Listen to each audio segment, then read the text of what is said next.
Digital marketing is becoming essential for startups when they're launching a product or testing whether or not the concept even makes sense with consumers. We find today that Facebook is generating most of the traffic that is driving consumers to websites or to e-commerce platforms. But other forms of social media and digital marketing are also critical as well, whether it's Pinterest, Instagram, even old school emails are a great way to reach your customer.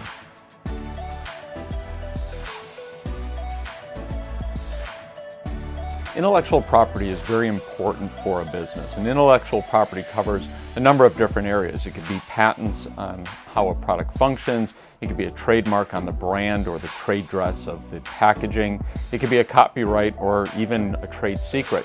But intellectual property gives you that ability to prevent others from making, using, or selling what you've created, or from duplicating the brand that you've built and have put a lot of value into. And so it's not essential today to have intellectual property, but it certainly helps in the situation when you're trying to bring a product out there, knowing that there are others that can't compete with you in that space.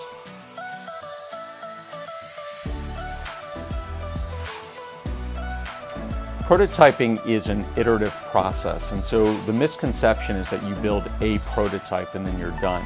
Prototyping is really a learning experience, and so every time you create a prototype, you learn more about the function of the product and what works and what doesn't.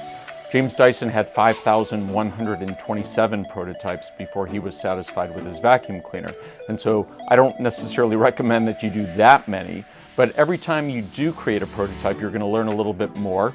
And hopefully at the end, you have a product that you can demonstrate, that you can share with others, get feedback, and then ultimately that will lead to the commercialization of your product or idea.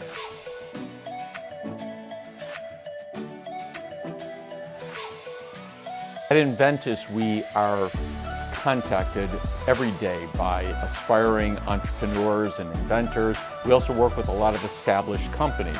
But the criteria that we really establish for working with companies or individuals is whether or not we can add value. And so we look at every project, we look at whether or not we've got the right skills, the right resources, and most importantly, whether or not we can move the needle. And so we're very diverse in the types of products we take on, but at the end of the day, if we can add value to the project, then we'll find a way to work with that client.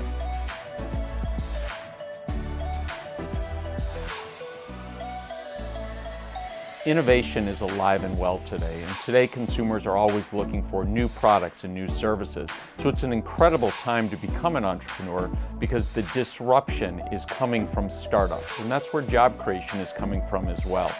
Being in college and exploring entrepreneurship is a great way to dip your toe in the water, see if it makes sense. And you always have that safety net, knowing that the worst thing that can happen is you get a job like everybody else.